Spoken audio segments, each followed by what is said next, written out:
regard. Insistant, ouais. Alors, grossophobie, attitude de stigmatisation, de discrimination envers les personnes obèses ou en surpoids.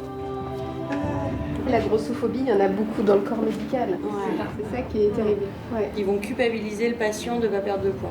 Quand je me suis déshabillée, j'ai senti le regard de ce médecin sur moi, vraiment comme j'avais l'impression d'être un monstre. Dans le milieu professionnel, j'ai moins d'avancement que mes collègues, qui sont plus minces, qui mettent des talons aiguilles pour aller demander leur augmentation. Les préjugés sont très forts sur les personnes grosses et sur l'obésité. Dans la vie professionnelle, ça va être vraiment un véritable handicap. La discrimination prend un peu trop de place, surtout quand on empêche les gens de s'habiller à leur taille, puisque ça les empêche de se sentir bien, tout simplement. Il y a un seul jean en 44, sachant que moi, je fais du 48. Pas de la discrimination, c'est juste au niveau du stockage du magasin. On se sent rejeté par la société et c'est une véritable difficulté qui vient s'ajouter aux autres existantes. Bonsoir, comment ça va? On parle beaucoup du racisme, de l'homophobie, mais la grossophobie est quelque chose dont on ne parle pas souvent. Donc on fait des vidéos qui nous concernent et qui nous tiennent à cœur. Moi, avec toi? Non mais tu t'es regardé? Tu sers à rien, t'es trop grosse, dégage. Écrivez-nous une belle séquence sur le sport. On a dit la cantine. On a dit la cantine avec la discrimination par la bouffe. Tu vas quand même pas bouffer ça, c'est de gros tard, d'accord? J'en avais marre des insultes à mon collège, j'en avais marre qu'on me traite de grosse vache. Allez, vas-y. Vous avez vu un changement dans son attitude? Là, c'est magique. Bah déjà, il est mieux dans sa peau.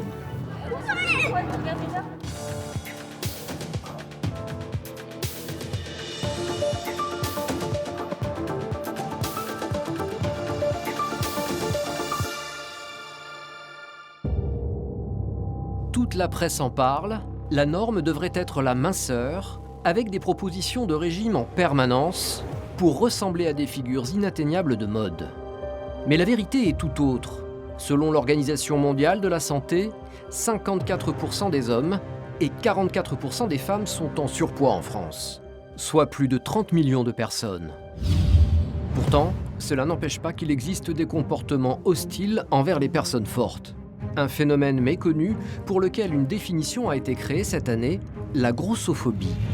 Cette phobie des gros se traduit par un dégoût injustifié d'une personne en surpoids ou obèse.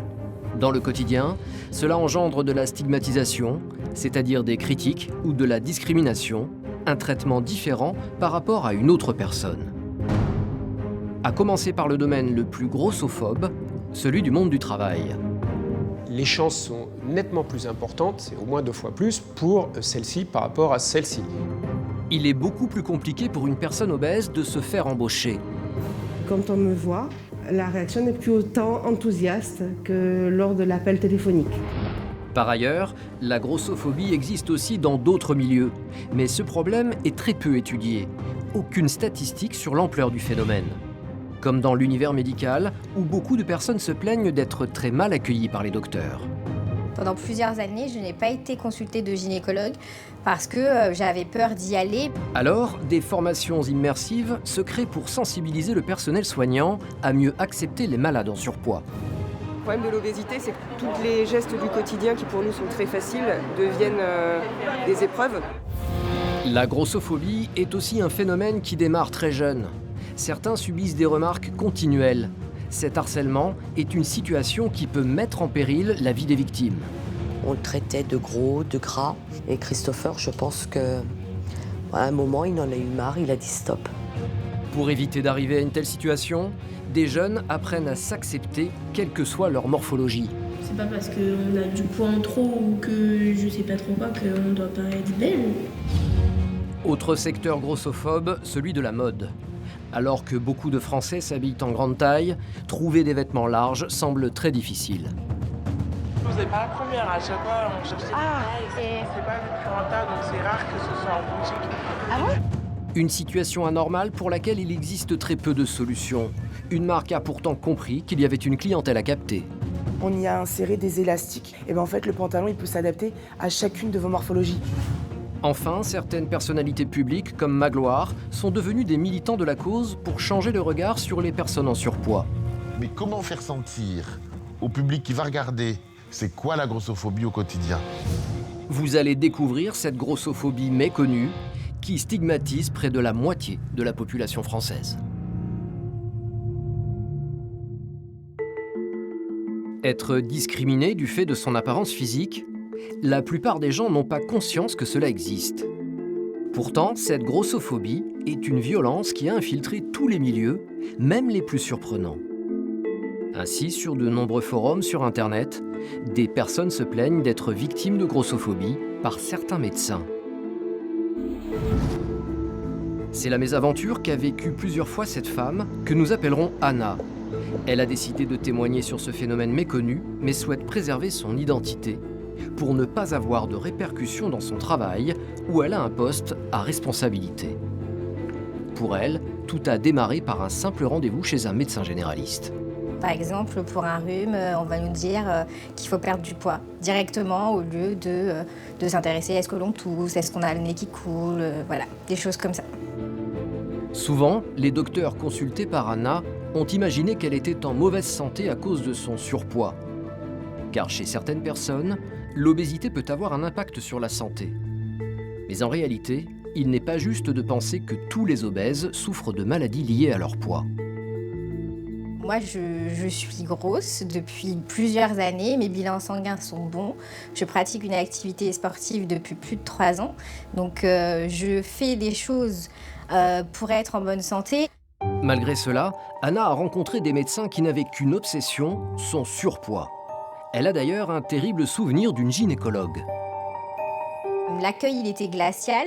Quand je me suis déshabillée, j'ai senti le regard de ce médecin sur moi, vraiment comme j'avais l'impression d'être un monstre. En fait, j'étais gênée. J'avais l'impression que je devais m'excuser d'être grosse. L'examen en lui-même était hyper désagréable. Et ensuite, à la fin de l'examen, elle m'a dit, vous savez, il y a des solutions en fait pour votre poids. Parce que sinon, j'aurais du mal à supporter la contraception. Pour un suivi gynécologique, voilà, c'est mieux avec une personne moins corpulente, en fait. Elle a connu ce genre de consultation culpabilisante plusieurs fois chez des médecins, alors qu'elle pensait aller chez des professionnels de toute confiance. Clairement, ça fait mal. Et à plusieurs reprises, je suis rentrée chez moi en pleurs en sortant de consultation. Et ce qui fait qu'à un moment, on n'y va plus, en fait. J'avais peur d'y aller, mais j'avais l'impression que d'y aller et de ressortir mal, je mettais encore plus ma santé en danger. Donc, risque, j'ai choisi de ne pas y aller pendant plusieurs années. Aujourd'hui, Anna se sent plus forte et mieux dans sa peau pour remettre à sa place un médecin. Mais cette difficulté n'est pas normale. Beaucoup d'autres personnes souffrent de cette situation comme Anna. Il est donc indispensable que les mentalités changent parmi le personnel médical. En Normandie, le centre hospitalier universitaire de Rouen a créé il y a 5 ans une formation unique en France. Il s'agit de sensibiliser ses soignants pour transformer leur regard sur l'obésité. Voilà, la première pensée qui vous vient. C'est ça. L'idée, c'est que sur les images qu'on va vous montrer, on va essayer d'attraper la première chose que vous vous dites. Donc essayez du mieux que vous pouvez de ne pas mettre de filtre. Élodie, psychologue, anime ses ateliers. Elle veut d'abord savoir ce que ses infirmières, médecins ou nutritionnistes pensent spontanément des personnes très obèses. Alors, qu'est-ce que vous dit votre tête? Énorme. Énorme? Large. Ouais. Grave. Le pauvre. Ouais. Waouh. J'ai pas encore eu de berk. Bah, c'était ça que je voulais dire. Ah ouais. Repoussant. Repoussant. Incroyable. Ouais. Tout l'enjeu de la formation est de travailler sur ces réactions spontanées, car elles peuvent aboutir à rejeter ou éviter un patient obèse. Sans m'en rendre compte, je vais mettre en place un comportement qui ne correspond pas à ce que j'aimerais me voir faire en tant que personne avec justement mes patients. Et donc du coup, cette distance-là, si j'en prends conscience, je vais pouvoir la rectifier assez naturellement. De l'aveu même de ses soignants, dans le milieu médical, on est encore loin du compte. La grossophobie, il y en a beaucoup dans le corps médical. Ouais. C'est ça qui est terrible. Ouais. Moi, j'ai souvent des collègues pour des patients qui ont des complications liées à l'obésité qui vont culpabiliser le patient de ne pas perdre de poids. Et les gens arrivent déjà avec des freins à revoir un médecin qui va encore les accuser de ne pas faire ce qu'il faut pour perdre du poids et donc de ne pas améliorer leur santé. Des paroles souvent blessantes, mais aussi du matériel inadapté à des personnes obèses. C'est le cas dans la plupart des hôpitaux, car ce sont des équipements plus coûteux. Ainsi, un jour, cette infirmière devait faire passer un scanner à une patiente, sauf que l'appareil standard était trop petit. Annoncer à une patiente que si elle veut avoir rien qu'un scan, il fallait qu'elle aille dans une clinique vétérinaire sur les machines équines. C'est un petit peu psychologiquement un peu dur, on va dire, pour la patiente. Moi, elle a refusé, du coup, elle a dit je vais rester avec mes douleurs, donnez-moi des cachets et puis on n'en parle plus. Pour comprendre ce que l'on ressent dans la peau d'une personne obèse, cette formation a une particularité. Vanessa, médecin nutritionniste, est à l'origine de ce projet. Le point culminant est de faire endosser ce costume au personnel médical. Finalement, je voulais faire une formation qui puisse faire comprendre aux soignants ce que c'était que l'obésité. Et à mon avis, la meilleure façon, c'est d'expérimenter. Alors là, je prépare la combinaison qui mime une obésité de 200 kg. En pratique, elle pèse 17 kg, cette combinaison, et elle va permettre de faire ressentir aux soignants finalement les difficultés motrices. Et ça permet finalement de réfléchir et de développer encore l'empathie et la bienveillance par rapport à ces personnes. Voilà. C'est bon ? Première impression, j'ai juste mis un pantalon, je suis déjà très fatiguée. Et le costume ne pèse que 17 kilos. Hélène est médecin nutritionniste et travaille essentiellement avec des patients obèses. Non mais sérieux, ça passe pas devant. Je suis coincée. Aurélie, elle, est secrétaire médicale. Comment tu te sens ? Pas bien du tout. Je sais pas si je vais réussir à redescendre. Un geste aussi simple que celui de monter un escalier devient une ascension comme celle de l'Himalaya. Physiquement, c'est comment ? J'en peux plus.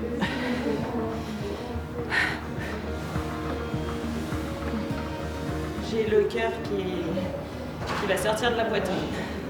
Avoir une telle corpulence, Aurélie en découvre les conséquences insoupçonnées. Je vois pas mes pieds. C'est parce que je sais que c'est la marche. Et donc vous imaginez au quotidien ce que ça doit être finalement ? Pas possible.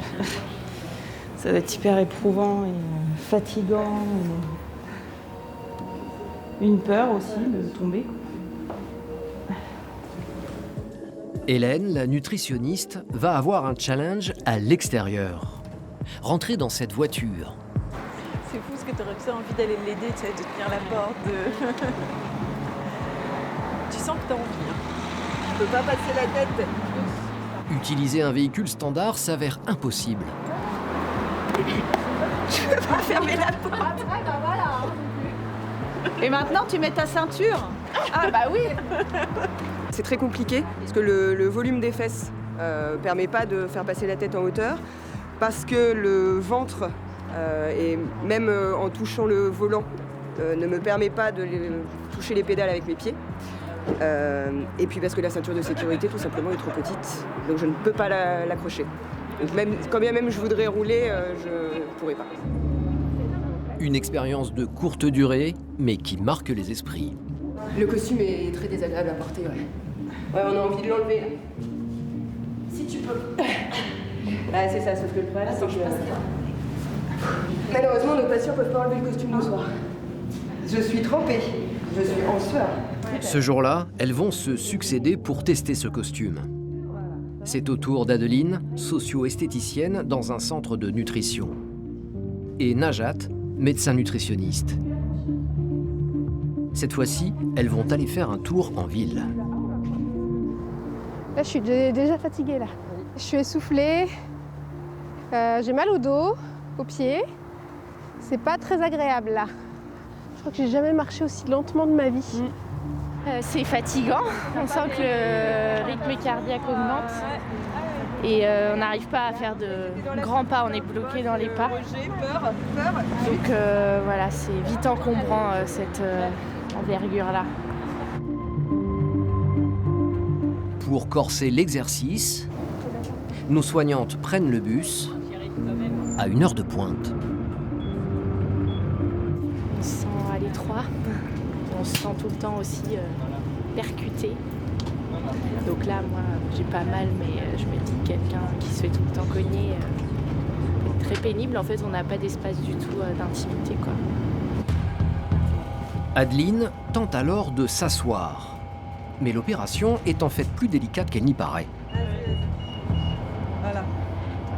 Tu peux pas? Ça marche pas.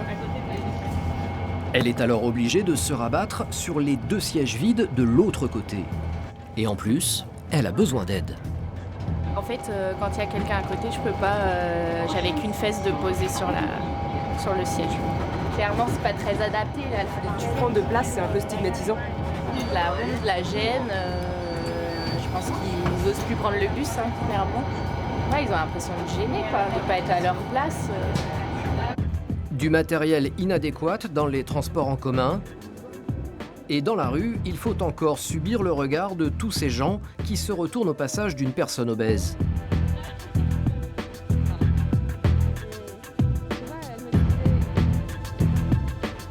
Ouais, mais j'ai vu beaucoup de regards, des regards insistants. Ouais. Il y a ceux qui dévisagent et d'autres, au contraire, qui détournent le regard. Dans ce magasin de friandises, c'est le cas du vendeur. En fait, les personnes en surpoids sont jugées en permanence. Il m'a pas regardé. Ouais. T'as vu, non? Très fuyant, ouais. Oui. Exactement. Il était gêné, je pense. Dès qu'ils sortent, ils s'exposent au regard des autres et au regard qui n'est pas toujours bienveillant. Et finalement, ça aide pas à sortir. Ça fait qu'ils se renferment, ils restent chez eux. Du coup, ils sont pas bien, ils mangent et puis ça renforce encore le problème de poids. Grâce à cette formation, Najat, la médecin nutritionniste, prend conscience que ce qu'elle préconise en consultation n'est pas toujours faisable. Souvent, on dit aux patients il faut marcher 10 000 pas par jour, marcher 30 minutes au moins par jour, mais en fait, c'est juste très très difficile quoi, à atteindre comme objectif.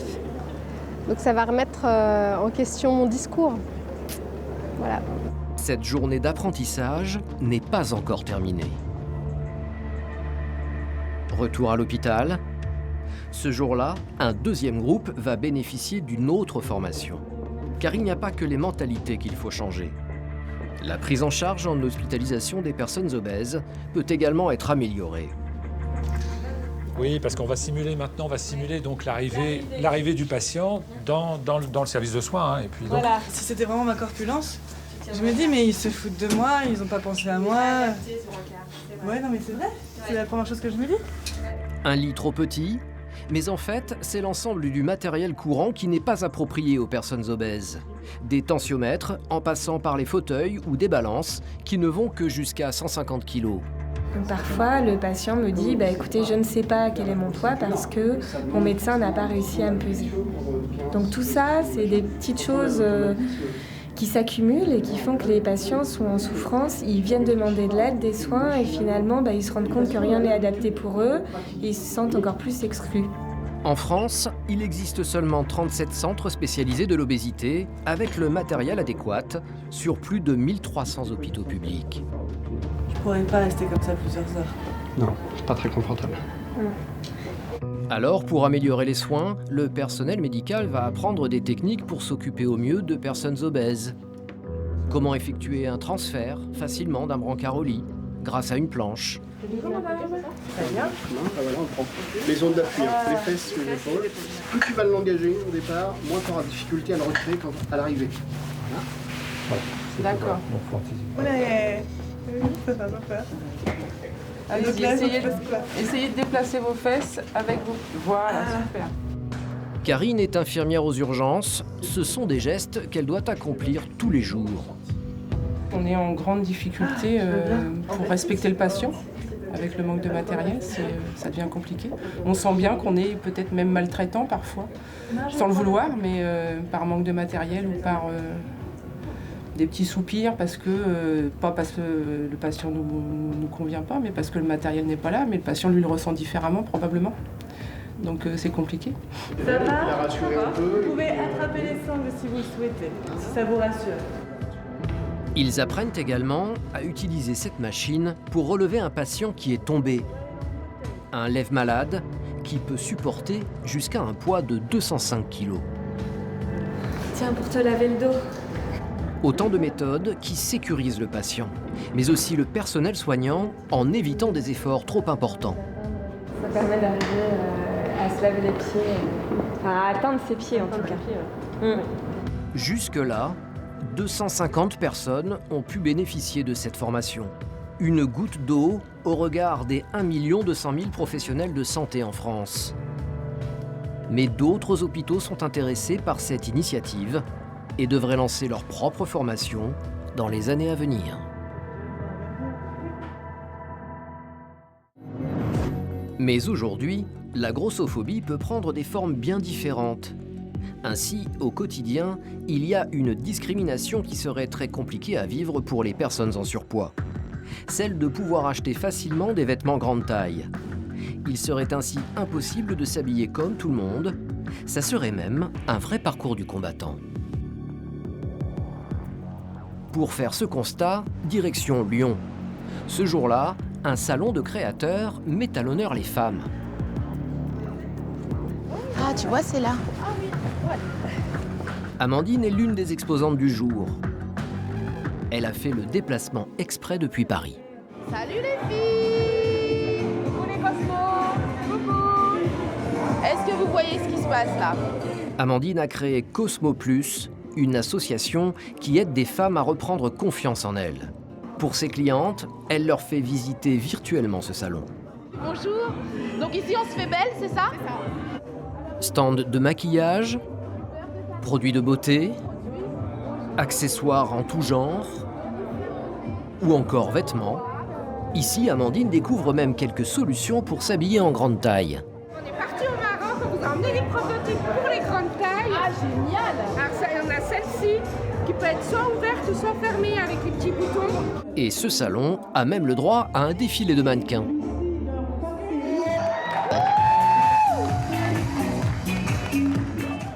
Pour la première fois, des modèles de toutes les morphologies défilent ensemble. C'est génialissime. C'est ce que nous on veut, c'est ce pourquoi on se bat, pour que toutes les femmes soient représentées dans la mode et qu'elles se sentent bien, quoi. Qu'elles soient ensemble, voilà, sur un même podium. C'est ça notre plus belle récompense à nous aussi. Il faut dire que trouver des vêtements grande taille est une problématique qui revient sans cesse, même ici. Avec chaque personne qu'Amandine croise sur ce salon, cela fait partie des discussions. Comme avec Jerry, une modèle grande taille qui au quotidien galère pour s'habiller. Dois-je m'habiller ou dois-je me balader avec une feuille de vigne? Qu'est-ce que je dois faire? Eh bien, tous ces questionnements font partie de ce débat de la grossophobie. C'est pas parce que je suis grosse que je n'ai pas le droit de m'insérer dans la société. C'est aussi le cas de Sophie qui organise des événements comme celui de Miss Ronde Alsace. Pendant notre élection, je fais appel à des créateurs locaux de l'Alsace pour créer une collection complète pour les femmes rondes. Je peux vous dire que c'est pas facile parce que les créateurs... pour les trouver, voilà, ça va pas être... Ou encore avec Julia, une mannequin, qui est à l'initiative de la création d'un calendrier spécial filles pulpeuses. C'est aussi avec des créateurs que je travaille sur le calendrier. Donc on essaie de leur dire allez-y, continuez de faire des tailles toujours plus grandes parce que ça permet d'habiller des filles qui ont beaucoup de difficultés à trouver des vêtements. Est-il vraiment aussi difficile pour une personne ronde de s'habiller? De la grossophobie existe-t-elle vraiment dans le milieu de la mode? Pour le découvrir, il faut suivre Amandine dans une journée shopping. À Paris, elle se rend dans une rue commerçante où se trouvent plusieurs grandes enseignes de vêtements. De la fast fashion à prix raisonnable, mais va-t-elle trouver son bonheur? Nous la suivons en caméra discrète. Sympa, c'est bien. Ah, c'est une combinaison. Ah ouais, non. Ça s'arrête au L. Pas ma taille. Des vêtements qui lui plaisent, ce n'est pas ce qui manque ici. Des robes, des pantalons, Elle est sympa celui-là. en passant par des chemisiers, Sympa ça. Il y a beaucoup de choses très sympas. En revanche, En termes de taille, c'est un peu restreint. À chaque fois, le même problème, les tailles sont trop petites pour Amandine. Je vois que du L depuis tout à l'heure, j'ai pas l'impression que ça s'étend plus loin, malheureusement. Du XS, du S, du M, du L ou un 42, soit un petit XL. Après avoir fait le tour du magasin, elle ne trouve qu'un article au-dessus de ces tailles. Il y a un seul jean en 44, sachant que moi je fais du 48. Donc c'est un peu trop serré. La jeune femme est dépitée. Elle veut comprendre pourquoi rien n'est prévu pour les femmes rondes. Elle s'adresse à une vendeuse. Bonjour, excusez-moi, est-ce que vous faites de la grande taille? Non, pas ici. Je suis embêtée. Non, je fais pas du XL. Je suis je suis facilement double, voire triple XL. Le mieux, c'est de commander sur Internet. Alors ça veut dire que je peux pas essayer. Il y a tellement de belles choses. Bah franchement, je vous avoue, j'en ai un peu assez de commander parce que du coup on peut pas essayer. Et vu que chaque corps est différent, moi je suis plus épaisse et je sais que voilà, je vais avoir plus de bras, un peu plus de ventre et j'aimerais bien essayer en magasin quoi. Cette enseigne commercialise donc une collection grande taille. Mais pour la découvrir, il faut aller sur son site internet. Toute une section lui est consacrée. Des tailles jusqu'au 54 pour les femmes qui ont des courbes. Et les modèles sont très nombreux. Du côté des hommes, le constat est un peu meilleur. On peut voir que plusieurs modèles se trouvent en boutique, jusqu'au 48. C'est donc du côté des femmes qu'essayer une tenue est plus compliqué. La vendeuse du magasin donne même une explication à Amandine. Et c'est pas le plus rentable, donc c'est rare que ce soit en boutique. Ah bon? Du coup, ouais. Bon, c'est vrai que c'est bien dommage. Franchement, c'est pas la première. À chaque fois, on cherche des détails, etc. Ouais. Pas rentable? Est-ce vraiment la bonne raison? Amandine a un doute. J'ai trouvé ça surprenant, sachant que près de 40% des femmes font une taille 44 et plus dans l'Hexagone, en Outre-mer, enfin bon. Effectivement, une étude de l'Institut français du textile et de l'habillement estime qu'en France, 40% des femmes font une taille 44 et plus. La clientèle pour des grandes tailles existe donc. Alors, la fast fashion serait-elle grossophobe? Par exemple, quand on regarde toutes les boutiques de cette marque en région parisienne et qu'on cherche où trouver la collection grande taille, un seul magasin existe en banlieue, à plusieurs kilomètres de la capitale. Et au niveau national, seulement 4 boutiques contiennent cette collection sur plus de 200 magasins de l'enseigne. Amandine, elle, ne désespère pas de trouver des vêtements à sa taille dans ce quartier branché. Elle enchaîne alors avec une deuxième boutique d'une grande enseigne. C'est pas mal ça. Mais le constat est encore le même. Cette fois-ci, la vendeuse a une autre explication. Alors, on va jusqu'au 44. C'est pas de la discrimination, c'est juste au niveau du stockage du magasin. La superficie du magasin, on ne peut pas prendre toutes les tailles. Donc, il y a des tailles qu'on dira des tailles d'extrême qu'on mettra en commande, mais qui existent. D'accord. Des problèmes de stockage selon cette dame. Quoi qu'il en soit, le résultat est le même. Amandine ne peut pas s'habiller dans ce magasin. Ni dans le suivant d'ailleurs. Sans parler de s'acheter une paire de chaussures, car c'est aussi une difficulté pour une personne forte. Pour que le pied puisse rentrer dedans, il faudrait qu'il y ait la bonne largeur. Or, on va difficilement trouver ça en magasin standard. Pareil. Elles sont originales, celles-là. En fait, il y a des modèles qui vont me plaire, que je ne vais pas pouvoir acheter, que je vais essayer, mais ça ne rentrera pas ou ça ne fermera pas au niveau de la fermeture éclair. Au final, la discrimination est bien réelle au quotidien. Et elle a aussi une conséquence financière. Il faut aller directement dans des magasins spécialisés parfois pour trouver ce qu'on veut.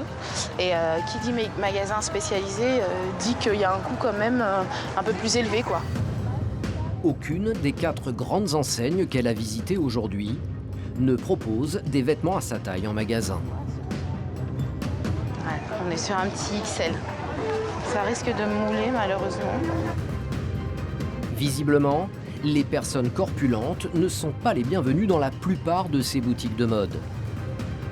Amandine estime que cette situation n'est pas juste et même contre-productive. Il faudrait que ça change parce qu'il y a vraiment un marché, il y a des clientes potentielles qui ont envie d'acheter, qui ont le budget pour acheter et nous on repart frustrés d'une séance de shopping, quoi. Donc là, je suis déçue. Cette difficulté pour s'habiller n'est pas du tout anecdotique, car cela peut avoir des répercussions graves dans sa vie sociale.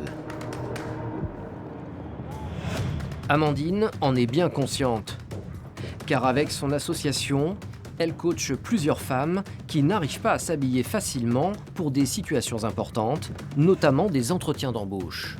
On a besoin d'un vêtement bien particulier, de bien présenté, donc on va dire une veste de tailleur avec un pantalon ou une jupe. Ça représente une véritable difficulté. On n'a pas la tenue vestimentaire adéquate, ça vient appuyer l'idée qu'on n'est pas une personne présentable et qu'on n'est pas en conformité avec ce qu'attend l'entreprise de nous.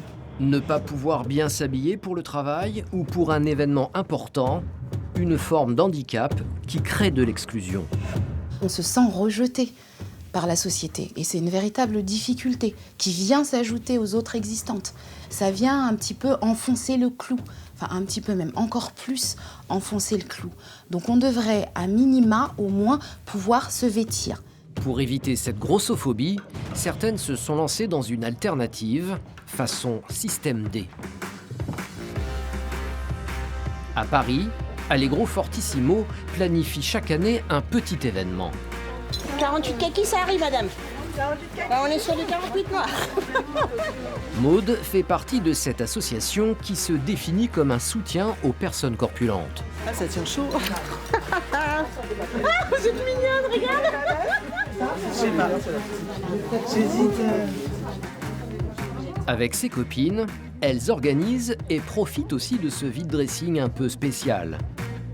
On est obligé à un moment donné de se regrouper sur ce genre d'événement qui existe pour toutes les tailles, pour tous les types de vêtements. Disons que ça fait plaisir en fait de pouvoir essayer sans a priori, sans avoir à galérer en fait pour fermer les choses, etc. Ce qui devrait être complètement naturel et normal en fait, parce que tout le monde a droit d'être habillé.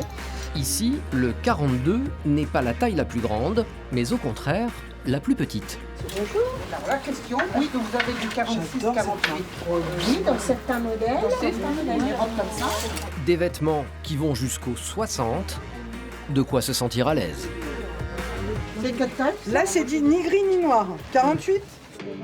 En tout, une quinzaine de personnes se sont inscrites pour revendre leurs vêtements à petit prix. Comme Géraldine, une professeure de cuisine. Tu vois, elle resserre bien avec un lassage très sympa, mais du coup, vu qu'elle est trop grande, moi, ça rend rien. Tu l'as jamais mis celle-ci, Géraldine? Non, bah tu vois, il y a l'étiquette. Et Géraldine profite de l'occasion pour se refaire son stock de vêtements. Ouais, moi aussi, elle est très belle. Ouais, elle est très sympa. Elle a flashé sur cette robe couleur moutarde. Il y a toujours des trucs super sympas, donc là, je la prends. J'essaye, si ça va, je prends. Ça, c'est à la maison. Je suis acheteuse compulsive. Non, mais je pense qu'on a eu tellement de mal pendant longtemps à se trouver des vêtements que du coup, maintenant, forcément, on achète en quantité. Ce jour-là, elles sont près d'une centaine à avoir pu profiter de cette oasis de bienveillance. On rentre avec le sourire, on repart avec un plus gros sourire. Voilà, et ça fait du bien. Ouais. En moyenne, elles ont dépensé 20 € pour 5 articles. Mais ce genre d'initiative reste une solution de dépannage. Heureusement, un business de vêtements pour femmes rondes se développe pour répondre à la demande. Lala Misaki est une influenceuse qui compte dans le domaine de la mode. Elle est suivie quotidiennement par plus de 73 000 personnes sur les réseaux sociaux. Tous viennent pour connaître ses dernières découvertes. Lala joue elle-même les modèles. La jeune femme met en avant ses coups de cœur, des vêtements en tendance.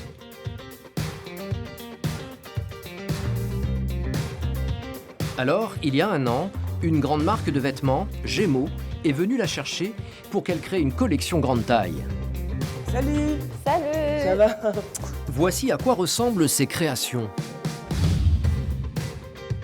Manteau, jupe, accessoires, une vingtaine de pièces différentes pour cette collection hiver, vendues à des prix raisonnables. Et elles sont même mises en avant dans les magasins de la marque, à côté d'autres vêtements grande taille. Ce jour-là, elle prépare déjà avec l'équipe de l'enseigne la collection pour l'hiver prochain. Lala s'appuie sur sa communauté pour concevoir des habits dans l'air du temps. Tu sais quoi? Moi j'ai eu des retours. Et les retours ils ont été hyper étonnants. C'est qu'elles ont trouvé que ce n'était pas assez transparent. Ah ouais? Eh ben voilà, je vous l'avais dit. Ouais. Elles auraient aimé qu'on voit beaucoup plus en dessous. Elle va être contente cette fois-ci alors. Ouais. C'est pour ça que je l'ai retravaillé. C'est pour ça que j'en ai travaillé un vraiment très transparent. L'enseigne propose généralement des vêtements plutôt classiques. C'est pour dépoussiérer ses habitudes qu'elle a approché Lala. Notre collection, elle est mode, mais elle n'est pas aussi pointue que ce qu'on fait avec Lala. Donc ça permet à cette clientèle grande taille de pouvoir s'habiller mode, de s'habiller plus jeune. Et c'est tout ça qu'on veut offrir à la cliente. L'influenceuse est très sensible aux matières sélectionnées pour s'adapter au mieux aux morphologies grande taille.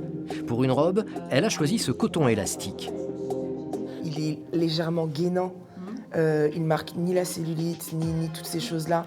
Et il est confortable, c'est-à-dire qu'elles se sentent à la fois stylées et en même temps, comme on dit, elle ne meurt pas pour le style, quoi. C'est-à-dire qu'il y a un certain confort, une légèreté de mouvement. On part sur cette qualité. On part sur cette matière et pour les couleurs, on va valider. Et voilà. Lala doit aussi se décider pour un sweatshirt. J'adore avec le détail. Ça, c'est beau, hein. Du coup, je me dis que ça peut être cool, ça. Ouais, moi, j'aime bien cette matière-là. Chaque personne en surpoids est unique. Alors, pour sa collection, Lala a trouvé des astuces. On y a inséré des élastiques, comme pour les pantalons pour enfants, qui font que vous fassiez un 46 avec des fesses, 46 sans fesses, avec du ventre, pas de ventre, des hanches, pas de hanches. Et bien en fait, le pantalon, il peut s'adapter à chacune de vos morphologies. Et voilà, c'est des petits détails, des pinces dans le dos. Dès qu'on peut mettre des élastiques un peu invisibles, on va les rajouter parce que, en fonction qu'on ait plus ou moins de poitrine. Et c'est vrai qu'on n'a pas forcément pensé qu'à un seul type de femme ronde. Jusque-là, les ventes ont été très bonnes. La marque compte sortir 2 collections de Lala par an. C'est un début pour que le plus grand nombre ait enfin accès facilement à des vêtements grande taille à la mode.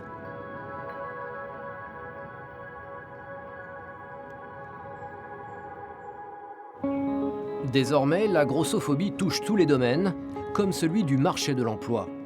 Les personnes à forte corpulence sont discriminées, c'est-à-dire traitées différemment lorsqu'elles postulent pour un travail.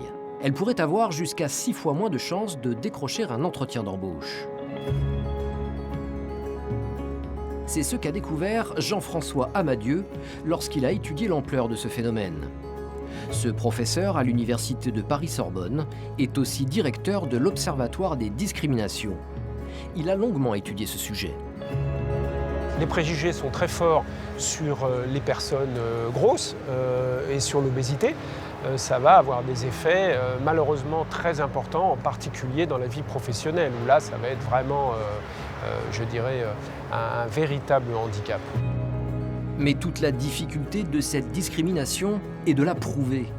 Ce sociologue travaille sur ce sujet depuis des années et il a développé une méthode pour ses multiples études de recherche. Le principe est simple. L'universitaire a envoyé 2 CV équivalents pour répondre à une offre d'emploi. Seule différence notable, la photo, maigre d'un côté et en surpoids de l'autre. Il compare alors quel CV obtient le plus de réponses positives pour un entretien. La première fois que nous avons testé l'effet de l'obésité, du surpoids, il s'agissait d'hommes, des postes de commerciaux en région parisienne, et nous avions trouvé un effet d'une perte de chance importante, c'était 3 fois moins de chances pour un poste de commercial. Sur 50 offres d'emploi vérifiées, le commercial obèse a donc obtenu 3 fois moins d'entretien d'embauche. Et le testing a continué. Cette fois-ci, la personne en surpoids postule pour un job de télévendeur. Un poste où le salarié n'a pas de contact avec la clientèle. Et on avait constaté qu'il y avait moins de chances pour ce candidat en surpoids par rapport à celui-ci. En fait, c'est le même qui a été grossi. Là, l'écart est plus faible, mais existe encore. Il obtient un quart d'entretien en moins par rapport à l'autre CV. Et la discrimination est encore plus forte quand il s'agit d'une femme en surpoids. Pour un poste d'assistante de direction, les chances sont nettement plus importantes, c'est au moins 2 fois plus pour celle-ci par rapport à celle-ci. Il n'y a pas forcément de contact avec un client, mais manifestement la photo a une influence sur le choix des candidates, comme si leur silhouette, leur physique ou leur tenue finalement tenait lieu de compétence. Et quand il s'agit d'un poste très visible par la clientèle, la discrimination est hallucinante chez les femmes. Là, la perte de chance, pour des postes d'hôtesse d'accueil, elle est de 6 fois moins de chances pour une candidate pour laquelle, sur la photo, manifestement, il y a un surpoids. Donc l'effet surpoids pour des postes d'hôtesse d'accueil est très important. Tous ces testings sont accablants. Le marché de l'emploi est parfois grossophobe. Il y a donc encore du chemin à faire pour que les entreprises prennent en compte la question du surpoids et de l'obésité. Mais en attendant, certaines personnes en souffrent. C'est l'expérience de Réjeanne au cours de sa vie. Cette ancienne responsable d'agence de tourisme, qui travaille aujourd'hui dans la communication, a bien senti que tout a basculé à la trentaine. Car avant, elle n'était pas en surpoids. J'étais dans la norme, j'avais une vingtaine d'années, j'étais un peu rondelette mais sans plus. Et jusqu'alors, je n'avais eu aucun problème pour trouver du travail. Par contre, après 30 ans, j'ai voulu essayer d'avoir un enfant et j'ai fait des fécondations in vitro et là j'ai pris 35 kilos en 3 ans, ce dont on ne m'avait pas préparé, on ne m'avait pas du tout préparé pour ça. Un changement hormonal, une prise de poids conséquente. Résultat, Réjeanne a vécu un avant et un après dans le monde professionnel. C'est-à-dire qu'à chaque fois qu'elle a cherché du travail, c'est le même scénario. Tout va bien dans un premier temps, au stade du CV. Souvent, vous avez un parcours très riche, très varié et très intéressant. Vous avez travaillé sur des gros projets. Et je suis donc convoquée en entretien. Par contre, quand on me voit, la réaction n'est plus autant enthousiaste que lors de l'appel téléphonique. C'est malheureux, mais le physique semble passer avant les études, avant les compétences, avant le comportement et avant les aptitudes que je pourrais avoir pour le travail. Dans sa carrière, ça lui est arrivé une fois qu'un supérieur s'en prenne directement à elle à cause de son physique. J'ai été directrice adjointe d'un centre de stockage. Et c'est une société américaine dans laquelle l'uniforme était obligatoire. Sauf que moi, vu ma morphologie, je n'avais pas de chemise féminine adaptée. Donc, nouveau directeur régional qui arrive, qui me rencontre donc pour la première fois et qui me regarde de haut en bas et de bas en haut. Il me lamine et il me dit carrément que je ne sais pas m'habiller, que je ne suis pas au diapason de l'entreprise, que je ne la représente pas bien. Choquée, Réjeanne porte l'affaire devant les prud'hommes qui reconnaissent les propos vexatoires de son supérieur. Depuis, elle a changé d'entreprise et travaille pour un grand groupe public. Mais là, elle a ressenti un plafond de verre. Car depuis 5 ans, son salaire n'a augmenté que de l'inflation. Il a pris 100 € en 5 ans, à peu près. 100 € par mois. Donc, c'est pas énorme pour un cadre sup, puisque je suis cadre sup. En plus, pendant ces 5 ans, elle n'a eu aucune promotion. Réjeanne est persuadée que son surpoids a joué contre elle. Dans le milieu professionnel, j'ai moins d'avancement que mes collègues, qui sont plus minces, qui mettent des talons aiguilles pour aller demander leur augmentation, qui ont de la promotion professionnelle. Je ne parle pas des hommes, parce que là c'est clair, la différence est très très flagrante. J'ai un collègue qui est rentré après moi, qui a un niveau d'études inférieur au mien, qui a donc moins d'expérience que moi parce qu'il est plus jeune et qui gagne plus que moi. Ce collègue, qui a quasiment les mêmes fonctions et responsabilités que Réjeanne, gagne 300 € net par mois de plus qu'elle. Il y a une sacrée différence à l'année, puisque 300 € par mois, ça fait 3600 à l'année déjà. Et sur les primes, moi je suis à peu près à 1500 €, il en est à 3500 ou 4000. Réjeanne a fait une démarche auprès de son employeur pour que son salaire soit réajusté. Si elle n'obtient pas gain de cause, elle devra prouver la discrimination. L'auteur des faits risque une sanction pouvant aller jusqu'à 3 ans de prison et 45 000 € d'amende. Le combat contre la grossophobie est peut-être en train de passer de l'ombre à la lumière. C'est une cause qui, en tout cas, est arrivée jusqu'à un lieu de pouvoir, la mairie de Paris. Il y a un an, une semaine au mois de décembre a été consacrée à ce thème. L'événement Grossophobie Stop, ensemble réagissons, je suis vraiment extrêmement fière de vous accueillir, d'accueillir un événement sur la grossophobie, aujourd'hui et ici dans l'enceinte de l'Hôtel de Ville de Paris. Une initiative créée par Hélène Bidard. Cette adjointe à la mairie de Paris est chargée de la lutte contre toutes les discriminations et ce sujet lui tient particulièrement à cœur. Parce que les discriminations comme la grossophobie sont nuisibles, elles créent de l'exclusion sociale, parce que les discriminations tuent, sans compter les violences moralisatrices engendrées par l'omniprésence de modèles inatteignables. Pour lancer l'événement, elle a convié des associations, des chercheurs sur le sujet et des couturiers qui ont travaillé spécialement sur un défilé de mode pour des femmes rondes. Mais un an plus tard, que reste-t-il de cette initiative ?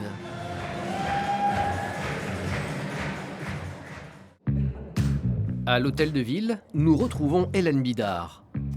Sa semaine contre la discrimination a eu un écho inattendu. Toute la presse a repris ce thème sur la grossophobie. 3900 articles ont été écrits sur le sujet en quelques jours. On s'est dit, mais c'est pas possible qu'il y ait autant de presse qui en parle, que les gens en parlent autant, que les gens le vivent autant, et que ce soit pas dans le dictionnaire. Et donc du coup, j'ai écrit au dictionnaire, au Robert Larousse. La réponse de l'un d'entre eux, la voici, dans cette grosse enveloppe.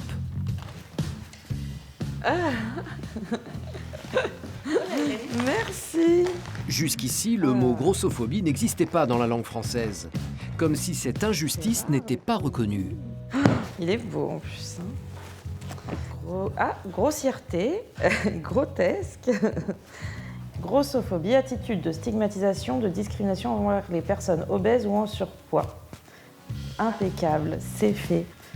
Aucune autre ville, département, aucun autre politique ne s'était saisi de ce sujet-là.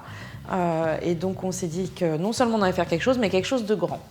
Donc on a fait quelque chose de grand, de gros, à l'Hôtel de Ville, de super, d'énorme, dans tout le sens positif que ça a. Une victoire certes symbolique, mais importante pour donner un nom à une discrimination.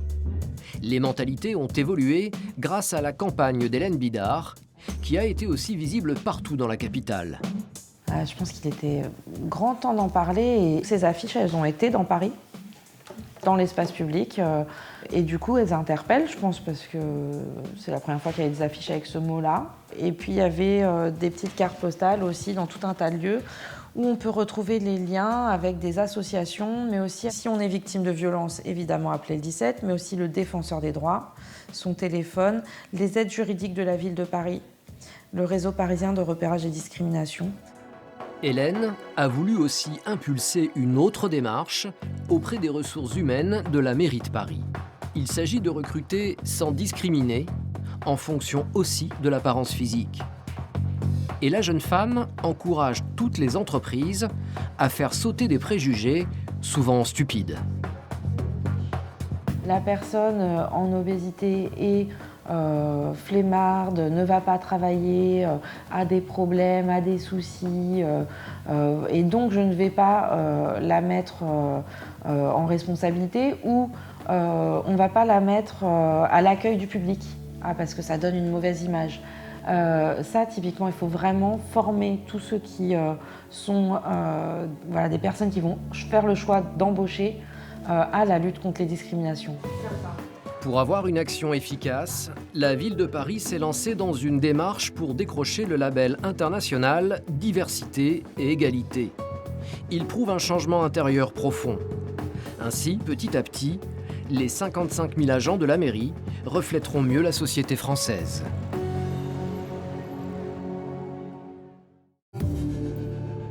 La grossophobie est donc un danger, surtout pour les personnes les plus vulnérables, notamment les plus jeunes. Un enfant sur 10 est victime d'harcèlement scolaire. L'obésité ou le surpoids est souvent une cause de moquerie, comme le montre cette campagne de prévention. Putain, mais t'as vu ce gros porc, c'est dégueulasse. C'est bon, c'est pas méchant, c'était juste pour rigoler. Ces actes peuvent avoir de sérieuses conséquences. Perte de confiance, troubles psychologiques, dépression et même conduite suicidaire. Avant qu'il n'en garde des traces à vie, agissons.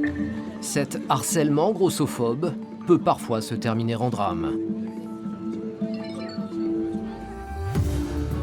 C'est ce qui s'est passé près de Nantes.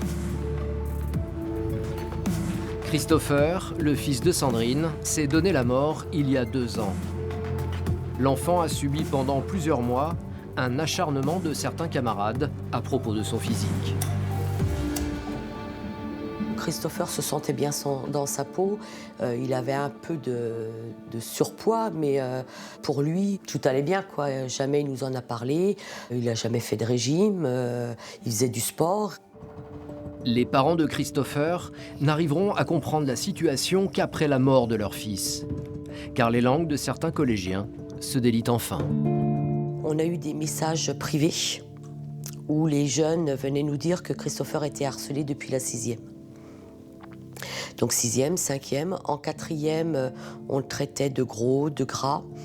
Sa famille va alors ouvrir l'ordinateur de Christopher et retrouver des messages d'élèves de sa classe. L'enfant a subi un véritable cyberharcèlement sur les réseaux sociaux. Là, par exemple, un des harceleurs qui écrit « Va niquer ta grosse mère, tu es un dominé, tu es une sous-merde ». Mais surtout, le poids devient l'obsession de ses assaillants et les insultes grossophobes fusent. Christo, c'est un bunker, on peut s'y cacher à plusieurs. C'est un sous-marin, il coule mais a du mal à remonter. Rentre dans ta niche, bah non, tu peux pas y rentrer parce que t'es trop gros. Le garçon est traité de tous les noms de manière quasi quotidienne. Cette révélation bouleverse Sandrine. Je me rappelle que j'ai eu envie de vomir en lisant tout ça. Je ne comprenais pas comment des jeunes pouvaient être si méchants envers leurs camarades. Comment ça ne peut ne pas faire du mal de s'entendre dire qu'on est un PD, qu'on est gros, qu'on est gras, qu'on est un chien, un lèche-cul. Enfin, à un moment, c'est difficile à supporter tout ça. Et Christopher, je pense que à un moment, il en a eu marre, il a dit stop. Christopher a 16 ans lorsqu'il se pend chez lui, le 17 avril 2017. Il laisse avant un mot sur les réseaux sociaux avec une photo de lui où il fait un geste plein de sens. En faisant un doigt d'honneur et où était écrit vous ne me ferez plus... Vous ne me ferez plus de mal, ciao, vous ne me reverrez plus. En refaisant le fil de l'histoire, Sandrine découvre que le calvaire de Christopher ne se limitait pas aux insultes sur Internet. Le jeune homme a aussi caché à ses proches que chaque jour dans son collège, il était victime de grossophobie. Il est revenu, oui, avec un gros bleu. Il nous a dit qu'il s'était cogné. Il est revenu avec une manche déchirée. Il nous a dit que c'était dans les rangs de la cantine. Certains disaient on va passer avant Christopher pour pas qu'il mange tout. Jamais on n'aurait pensé que Christopher se faisait insulter et harceler au collège, quoi. Jamais.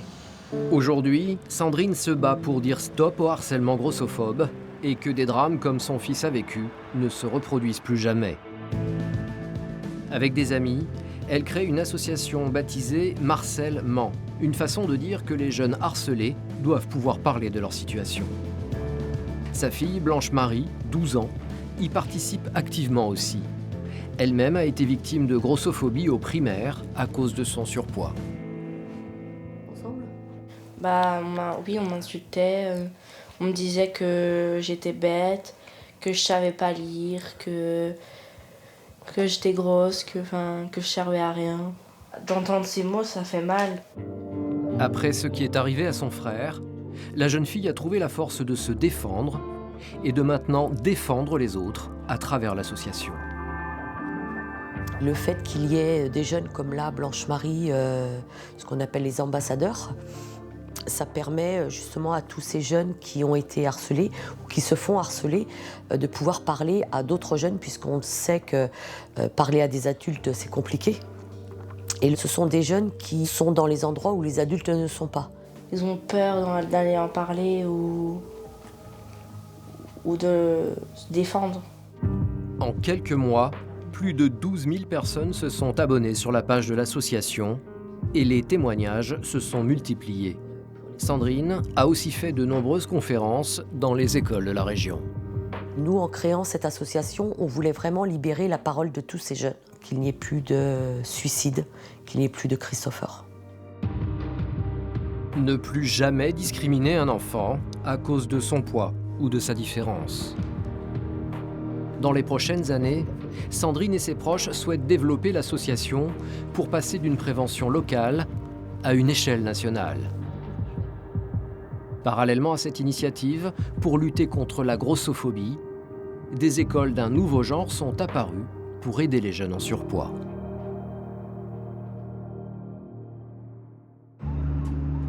Le jour se lève sur Sanary-sur-Mer, une petite station balnéaire du sud de la France. Dans cette ville se trouve une institution, le centre médical infantile Les Oiseaux. L'établissement prend en charge 115 enfants obèses, victimes très souvent de grossophobie. Ici, ils sont suivis pour les aider à reprendre confiance en eux. Léo, 8 ans, et sa mère viennent ici 2 fois par mois. Bonjour. Julie Fessini, la psychologue. Ça va Léo? Oui. Allez, rentrez, je vous en prie. Alors du coup, je voulais vous voir aujourd'hui afin qu'on puisse faire un point sur le parcours de Léo. Cela fait déjà 1 an et demi que l'équipe des Oiseaux s'occupe de Léo. Et sa vie a déjà été transformée. Est-ce que vous pouvez me dire les changements que vous avez pu percevoir? Déjà, il est mieux dans sa peau. Maintenant, il va savoir se défendre en disant, comme là, c'est arrivé la semaine dernière par rapport à une poésie, et il a dit, peut-être que je suis comme je suis, mais moi je suis beau. Et puis, moi, je suis intelligent, je me mets en valeur autrement. D'accord, donc vous avez vu un changement dans son attitude C'est magique. Il faut dire que le jeune garçon a perdu un poids spectaculaire. Quand il est arrivé, il faisait 1m23 à peu près, il faisait presque 50 kilos. Maintenant, il fait une quarantaine de kilos et il fait 1m31. Donc on va dire que c'est une bonne évolution. Déjà 10 kilos en moins. L'essentiel du traitement ici n'est pas que sur l'alimentation. Le bien-être du patient est prioritaire. Toi, tu te sens comment maintenant? Bien. On va les accompagner aussi dans un soutien psychologique, vraiment pour pallier les souffrances qu'ils ont pu avoir et qu'ils continuent d'avoir vis-à-vis de l'image qu'ils ont d'eux-mêmes et les images que les autres leur envoient. Globalement, qu'est-ce que t'en penses, toi, Léo, de venir ici? J'aime bien. Ouais, c'est quoi que t'aimes bien? Le sport. T'aimes bien le sport, d'accord. Maintenant, il se sent plus léger, parce que pouvoir monter comme il fait maintenant, c'était pas possible avant. Il avait peur, il avait peur de tomber, parce qu'il sentait que le poids, ça l'embarquait avec lui, quoi. Dans cet univers pas du tout grossophobe, Léo a repris confiance en lui. Notamment car il a perdu du poids grâce au sport. Au revoir. Au revoir Léo. C'est le travail de Fanny. Il fait une accélération, on accélère, très bien. Elle donne un cours d'activité physique en réinventant les exercices jugés souvent pénibles par les enfants en surpoids. Voilà, vas-y plus doucement, sinon tu peux te faire mal à la cheville, Léo. Qu'est-ce que c'est que l'activité physique? C'est pas que du sport, c'est pas que de la compétition, c'est pas que quelque chose où on se met la pression, mais c'est aussi beaucoup de jeux, surtout à cet âge-là. Ok, on va passer sur le travail de coordination. Le mieux, c'est que vous soyez avec vos parents, ils vont vous chronométrer, enfin, ça va être amusant, vous verrez.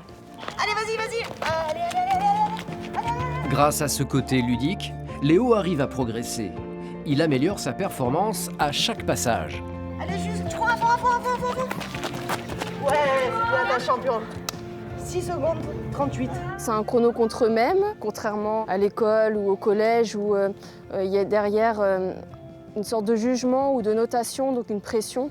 Là, c'est vraiment pour reprendre confiance en eux et s'épanouir comme tout le monde. Sur les 115 patients du centre, seulement 15 viennent occasionnellement, comme Léo. Car le lieu est avant tout un internat.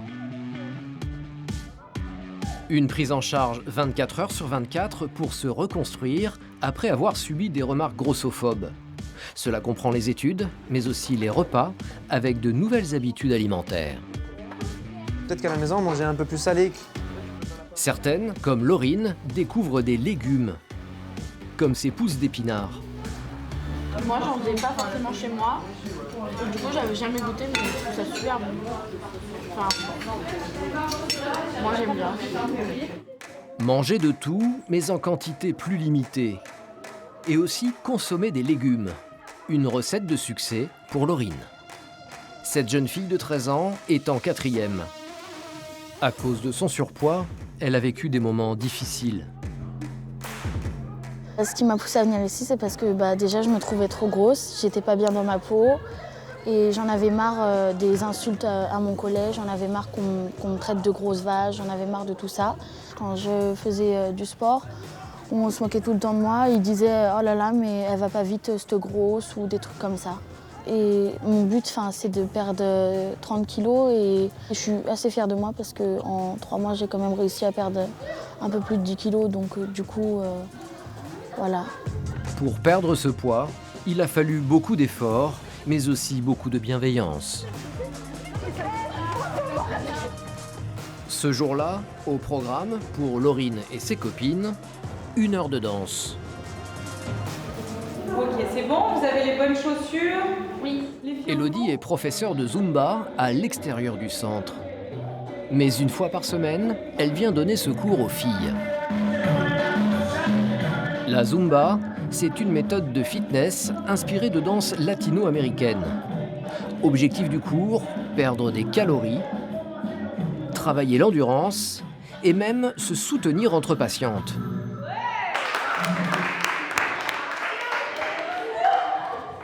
Le fait qu'elles soient toutes ensemble avec le même objectif, ça va leur permettre de se dépasser dans l'activité.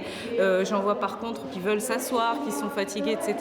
et qui se serrent les coudes en disant « Allez, fini, tu vas voir que la semaine prochaine, tu auras encore perdu un peu plus ». Donc c'est vrai que dans ce cadre-là, ça les motive. La même chose avec 2 fois plus d'énergie. Dans votre tête, vous avez l'impression peut-être des fois de faire des grands gestes et tout. Forcez-vous à faire encore des plus grands gestes ou des plus hauts sauts que ce que vous imaginez faire au début. En fait, dépassez-vous dans l'effort, ok? Ça veut dire on a refait? Dépasser ses limites, dépasser ses peurs aussi, dépasser le regard des autres. Voilà ce qui plaît tant à Maïwen, 14 ans. Comme la plupart des patientes, elle a connu les moqueries au collège qui l'ont marquée profondément. Je faisais jamais le sport. Parce que j'avais peur qu'on me regarde mal, j'avais peur qu'on se moque de moi et voilà. Ici oui, voilà, on est tous pareils et il n'y a pas de moquerie entre nous puisque on est tous pareils. Puis ça nous aide un peu parce que on n'est pas forcément toujours en accord avec notre corps, donc de faire ça, je sais pas, ça nous aide. 2 step touch, d'accord, et le fameux refrain 1 devant. Justine est là depuis 5 mois. Jusqu'ici, elle était complexée par son physique. Mais désormais, elle se sent plus jolie en voyant les kilos fondre avec un objectif en vue. Peut-être avoir un petit copain ou je sais pas, parce que tout ça, ça nous bloque et tout. Et des fois, je me renfermais toute seule. Même des fois, je préférais que personne me parle. Parce que genre, quand je suis avec des filles, soit il y a un groupe de filles toutes minces et tout, et moi j'arrive, je me sens mal. Ces jeunes filles ont toutes vécu la même chose, une grossophobie qui les a traumatisées. Mais elles vont beaucoup mieux depuis qu'elles sont ici. Leur temps libre, elles le passent désormais à s'occuper d'elles. Coiffure entre filles ou maquillage. Je vais faire un verre. T'inquiète, moi je gère de coiffeuse plus tard. Moi je récolte. C'est pas ça que je veux faire. Laurine, elle, accepte pour la première fois de se faire dorloter, chouchouter. Quand j'étais chez moi, je prenais pas soin de moi, j'étais toujours à m'occuper des cours et je pensais pas forcément à m'occuper de moi. Ça nous permet d'avoir plus d'estime. Estime de soi. Oui, voilà.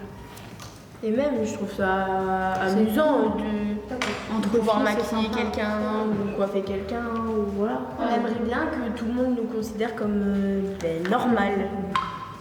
Au lieu de dire qu'on est différente parce qu'on est grosse. C'est pas parce qu'on a du poids en trop ou que je sais pas trop quoi qu'on doit paraître belle. Enfin, ça veut rien dire. Pouvoir être fier de soi à nouveau, c'est sûrement le travail le plus important ici. Bien plus que la perte de poids.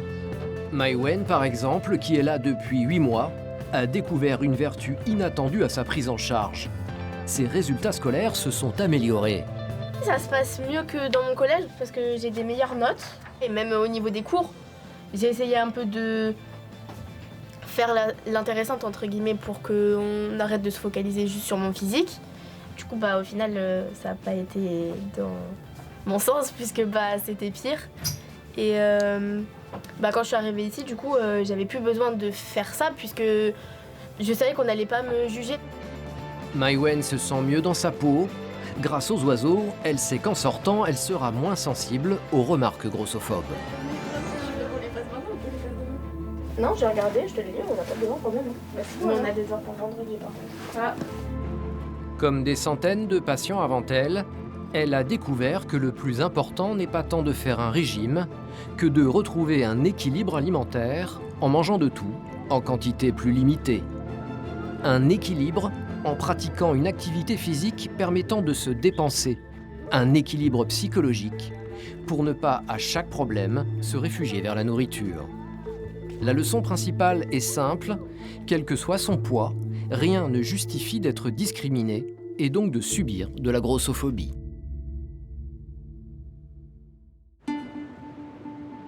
Un message que des jeunes de Tarnos, près de Bayonne, veulent faire passer auprès du plus grand nombre.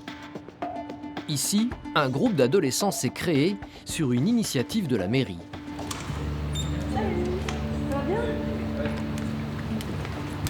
Ces collégiens et lycéens ont déjà réalisé des clips sur la ville, le harcèlement scolaire ou les dangers des réseaux sociaux.